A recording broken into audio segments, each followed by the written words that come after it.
Hello guys, good morning. May tatanong lang sana ako guys sa inyo guys. Kasi,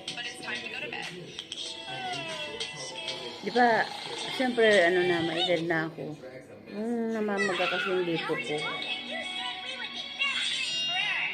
Yun ba yung ano ba yun yung tinatawag doon?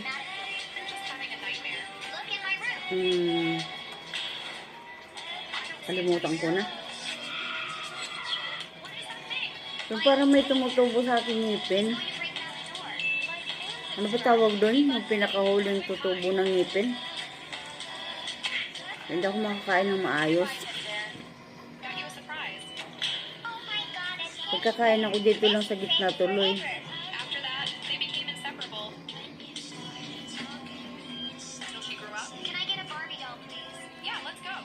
Yan lang, ilang taon na ako, 48 na ako, diba? 48 na ako.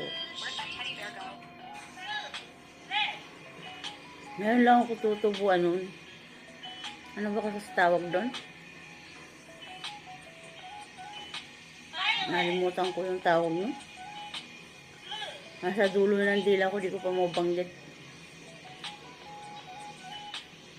Ang sakit sobra dito, oh.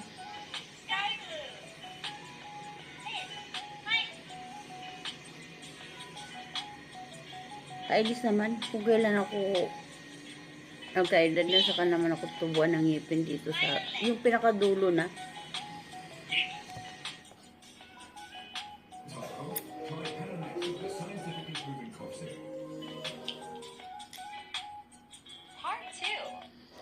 Kahapon pa ito naman,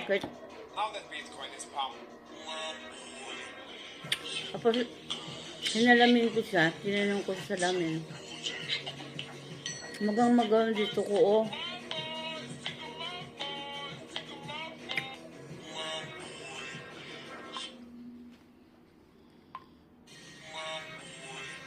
Di naman, gusto ko nga saan pabunot kasi hindi nga ako pwede bunutan ng ngipin, di ba?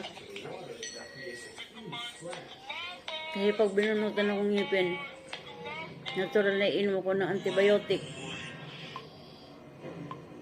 Bawal ako ng antibiotic na gamot. Lahat ng gamot na may aspirin, bawal sa akin yun.